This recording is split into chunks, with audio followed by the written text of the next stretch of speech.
Hello friends, ഇന്ന് അതുപോലെ 2 കൂട്ടുകാർ വീട്ടിൽ വന്നിട്ടുണ്ടായിരുന്നു കേട്ടോ. അപ്പം ഞാൻ കരുതി അവർക്ക് വേണ്ടിയിട്ടൊരു സാൻഡ്വിച്ച് ഉണ്ടാക്കി കൊടുക്കാമെന്ന്. അങ്ങനെ ഒരു സാൻഡ്വിച്ച് ഉണ്ടാക്കിയതിൻ്റെ ഒരു വീഡിയോ ആണ് കേട്ടോ അത് ചപ്പാത്തിയും കൊണ്ടാണ് ഞാനത് ഉണ്ടാക്കിയത്.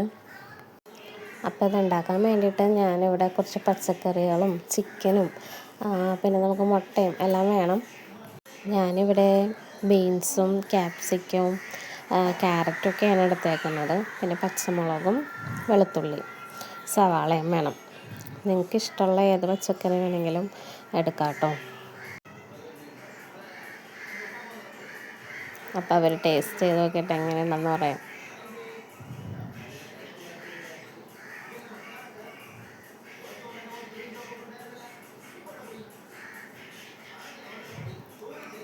അപ്പം നമുക്ക് കുക്കിംഗ് തുടങ്ങിയാലോ. ചിക്കൻ കുറച്ച് ഉപ്പും മഞ്ഞൾപ്പൊടിയിട്ട് വേവിച്ച് വെച്ചിട്ടുണ്ട്. പിന്നെ ഒരു 4 കോഴിമുട്ടയും എടുത്തിട്ടുണ്ട്. അതും കുരുമുളക് പൊടിയും ഉപ്പും ഇട്ട് ബീറ്റ് ചെയ്ത് വെക്കണം കേട്ടോ. ഇനി ഒരു പാൻ അടുപ്പത്ത് വെച്ചിട്ട് സൺഫ്ലവർ ഓയിലാണ് ആഡ് ചെയ്ത് കൊടുക്കുന്നത്.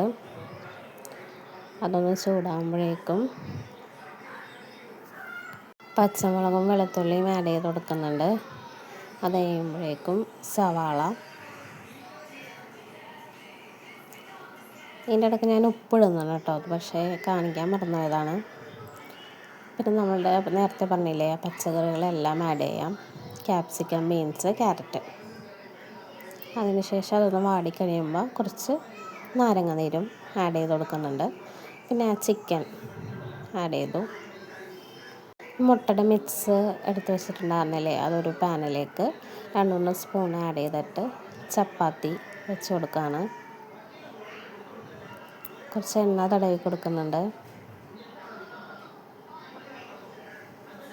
അതൊന്ന് ഒരു സൈഡ് വെന്ത് കഴിയുമ്പോഴേക്കും നമുക്ക് മറിച്ചിട്ട് കൊടുക്കാം.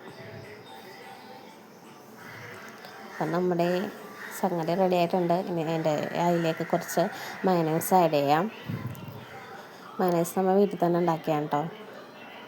അത് കഴിഞ്ഞിട്ട് ടൊമാറ്റോ സോസ് ആഡ് ചെയ്ത് കൊടുക്കുന്നുണ്ട്. പിന്നെ നമ്മുടെ റെഡിയാക്കി വെച്ചേക്കുന്ന ഒരു കൂട്ടും കൂടി ആഡ് ചെയ്ത് കൊടുക്കാം. എന്നിട്ട് റോൾ ചെയ്ത് വെച്ചിട്ട് പിള്ളേർ ടേസ്റ്റ് ചെയ്ത് നോക്കുക. അപ്പം അത്രേ ഉള്ളൂ. ഈസി ആയിട്ട് പെട്ടെന്ന് പിള്ളേർക്ക് ഹെൽത്തി ആയിട്ട് നമുക്ക് ഉണ്ടാക്കി കൊടുക്കാവുന്ന ഒരു സാൻഡ്വിച്ചാണ് കേട്ടോ. എല്ലാവർക്കും ഇഷ്ടമായി. എങ്ങനെയുണ്ട്?